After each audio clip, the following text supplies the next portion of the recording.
माँ पर गुस्सा क्यों नहीं करना चाहिए।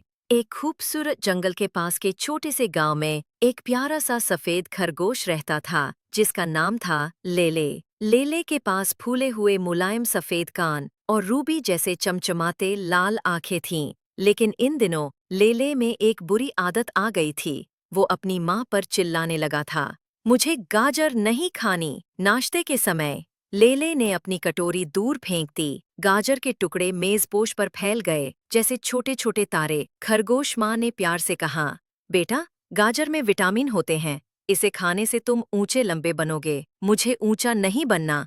लेले के लंबे कान गुस्से से कांप उठे। वो उछलते हुए वहां से भाग गया। पीछे रह गई सिर्फ माँ की हल्की सी आह। दोपहर में जब नींद का समय आया, लेले अपने टेडी बियर के साथ खेल रहा था। माँ ने धीरे से कहा, अब सोने का समय है बेटा, दोपहर में तुम्हें स्कूल भी जाना है। मुझे नींद नहीं आ रही। लेले की आवाज पॉपकॉर्न के धमाके जैसी तेज थी, जिससे खिड़की पर लगी घंटी बज उठी। माँ ने प्यार से उसकी रजाई ठीक करनी चाही, लेकिन लेले ने गुस्से में रजाई को गेंद बना दी और मुंह फेरकर सो गया। शाम को स्कूल से लौटते समय लेले ने देखा कि खिड़की पर रखा कैक्टस खिल गया है। गुलाबी फूल छोटे छोटे तुरही जैसे लग रहे थे। लेले दौड़ते हुए रसोई में गया। माँ, जल्दी देखो। लेकिन वहां पहुंचते ही वो चुप हो गया।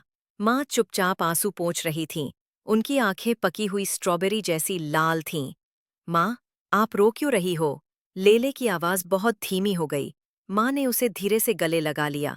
लेले हमेशा माँ पर गुस्सा करता था, जिससे माँ का दिल ऐसे भारी हो जाता जैसे उसके ऊपर बादल छा गए हों। लेले ने नीचे माँ की एप्रन पर गाजर का दाग देखा। उसे याद आया कैसे उसने नाश्ते में गाजर फेंक दी थी और कैसे दोपहर में माँ का हाथ छटक दिया था।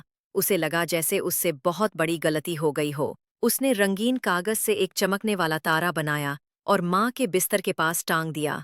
माँ, ये तारा आपके दिल के बादलों को दूर करेगा। फिर उसने माँ का छोटा एप्रन पहना और गाजर को दिल के आकार में काटा। माँ, ये नाश्ता मैंने बनाया है, जरा चक्कर देखो। माँ ने जैसे ही पहला टुकड़ा खाया, गाजर के रस में लेले की सच्ची माफी और प्यार घुला हुआ था।